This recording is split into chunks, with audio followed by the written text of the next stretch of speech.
Concours de nouvelles organisé par le G2T du CDHA, groupe de travail sur la transmission du Centre de documentation historique sur l'Algérie.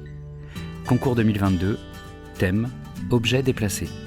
La cantine verte, par Frédéric Chartier. Voix de Paul Monnier, les mots enfouis, Aura Littérature. La cantine verte.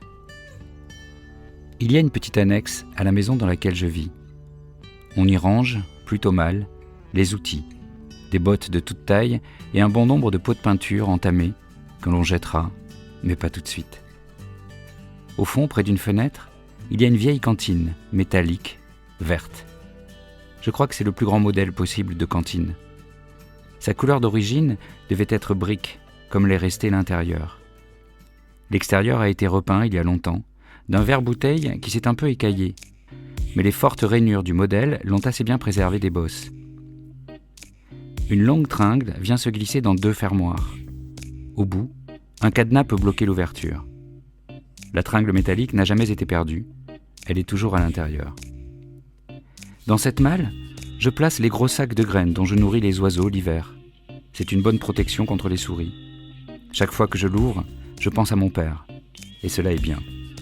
Mais simultanément, j'éprouve une gêne. D'abord, je me dis que ce n'est peut-être pas très respectueux de conserver dedans la nourriture des animaux, parce que cette cantine a été importante à un moment de la vie de mon père. Mais après tout, il l'avait lui-même laissée dans sa cave, vide et poussiéreuse. Et puis il aimait les animaux. Ensuite, parce que les écritures sur le couvercle sont intrigantes. Sur le couvercle, en haut, côté gauche, à l'emplacement des expéditeurs, il y a une adresse écrite manuellement à la peinture blanche. À droite, en bas, apparaît pareillement une autre adresse, qui a été caviardée, d'un vert plus clair que celui de la malle, mais reste néanmoins lisible. Étrangement, la peinture vert clair recouvre aussi la dernière ligne de l'adresse des expéditeurs en haut à gauche. Juste la dernière ligne, celle de la ville. Mais par transparence, on peut déchiffrer. Oran. C'est le fait qu'on ait occulté ce mot qui me met mal à l'aise. 1 an après la mort de mon père, quand ma sœur et moi avons dû trier puis nous répartir ses affaires, j'ai emporté avec moi cette cantine. Mon père est né à Oran en 1933. Son père aimait les chevaux et avait une entreprise de transport à cheval qui fit faillite. Il avait été spahi pendant 7 ans. Il sautait sur un cheval au trot et pouvait rester debout sur sa croupe. La mère de mon père, divorcée et remariée avec mon grand-père, tenait sa maisonnée de 5 enfants, dont 3 du précédent mariage. Mon père était le dernier. Elle tenait, en maîtresse femme, les cordons de la bourse et faisait fermenter sa choucroute dans un tonneau. La génération d'avant était venue, pour ce que j'en sais, d'Alsace et du Massif central. Je crois qu'ils ont habité les quartiers de Choupeau et Eckmoul, puisque ces noms me disent quelque chose. Ils ont été aisés, puis pauvres, après la faillite.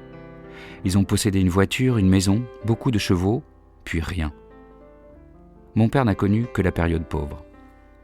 Il se souvenait de ses copains avec qui il jouait dans la rue et avec lesquels il avait appris l'espagnol et l'arabe. Il se battait beaucoup, il était fier. Il m'a raconté la honte qu'il avait d'avoir honte de porter la gamelle à son père, vieilli, devenu veilleur de nuit pour nourrir la famille. Il m'a raconté qu'il en voulait à son frère aîné d'amener des camarades de régiment. Ils seront de l'armée de Lattre au moment du débarquement de Provence, manger à la maison alors qu'il y avait si peu de nourriture. Il était bon à l'école, mais à la fin de la 6e, il a décidé, contre l'avis de ses parents, d'aller travailler et jusqu'à ses fiançailles, il a remis l'intégralité de ses salaires à sa mère.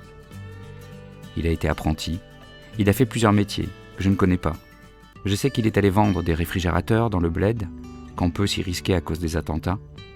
Il a suivi des cours du soir pour changer de métier et mieux gagner sa vie. Il a fait son service militaire. C'est avec son pactage qu'il a reçu cette cantine verte, je crois. Mon père a été rappelé dans la foulée. C'était la guerre d'Algérie.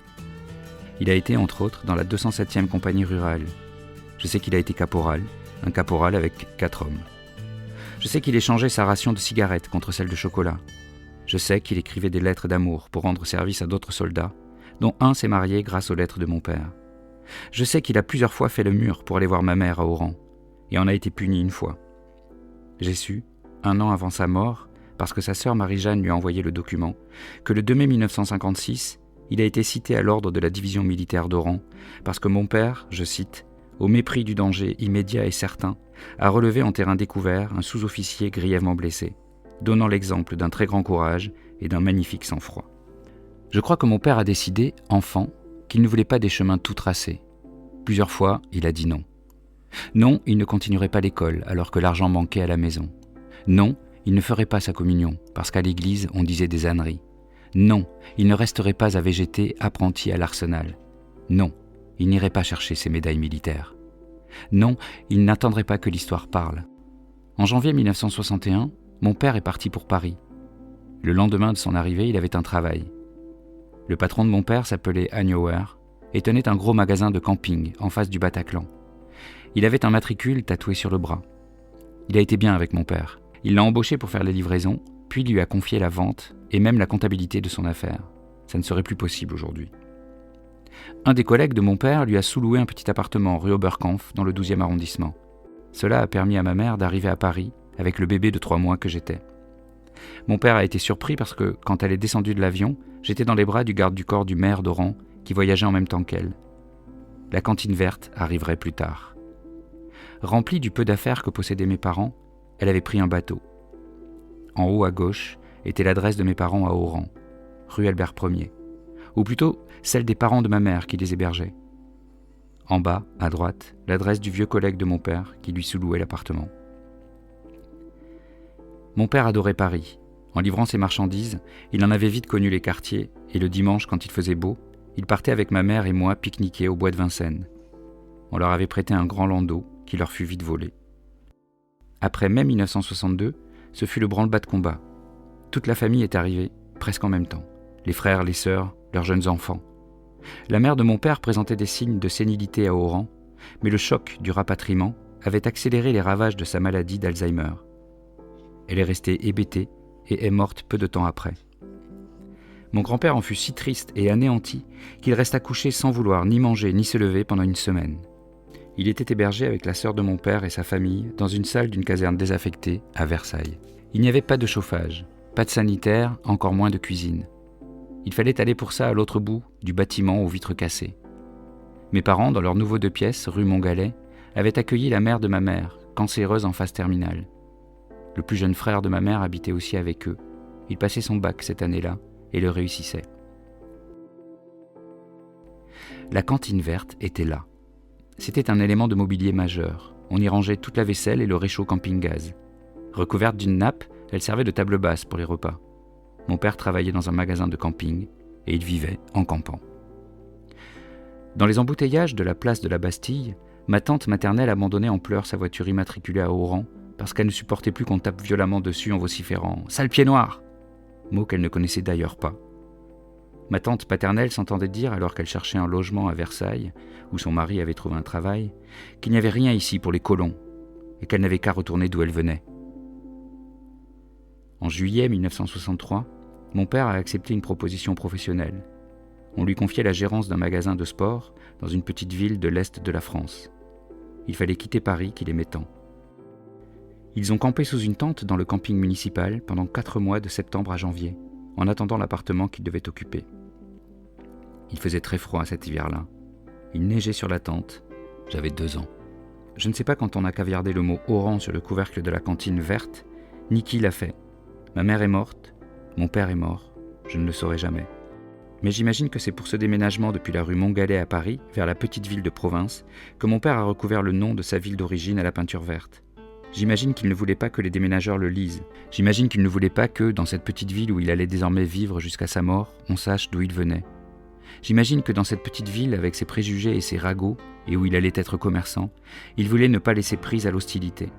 J'imagine que mon père avait acheté un pinceau, l'avait trempé dans une peinture verte un peu trop claire par rapport à celle de la cantine, et il avait recouvert le mot « Oran ». Il n'a jamais parlé ni d'Oran, ni de l'Algérie à la maison. Il a dit qu'il aimait l'herbe verte et les vaches qui broutent. Il a dit qu'il n'aimait ni le soleil, ni la mer. Il n'y avait aucun objet ou photo de cette période que j'aurais pu trouver. Il y avait la cantine verte. Je connaissais bien cette cantine verte depuis toute petite. Je l'avais toujours vue. Elle avait été dans le grenier, puis dans la cave. Mais c'est seulement après la mort de mon père, l'ayant rapportée chez moi et la nettoyant, que le caviardage m'est apparu. J'ai été surprise de cette découverte et dérangé. Pourquoi mon père n'avait-il pas assumé ? Je viens d'Oran, et alors ? Lui qui était si honnête et fier, lui qui s'était tant battu enfant et même jeune homme pour un mot trop haut ou un mauvais regard. Lui, le jeune homme courageux, allé sous le tir des félagas chercher le compagnon blessé. Le courage n'est pas la bonne arme contre les préjugés, la petitesse, l'ignorance. Parce qu'il fallait en finir avec ce malaise que je ressentais devant cette adresse caviardée, j'ai acheté un stylo blanc, épais, qui sert à écrire sur des cartes noires pour repasser en blanc le nom d'Oran. J'ai décapuchonné mon stylo au-dessus du couvercle de la cantine verte. J'ai pris mon temps. Il fallait la même épaisseur, la même graphie. Il fallait que ce soit bien fait. Je ne l'ai pas fait. Je n'ai pas réécrit le mot Oran avec de la peinture blanche. Ma cantine verte restera comme ça.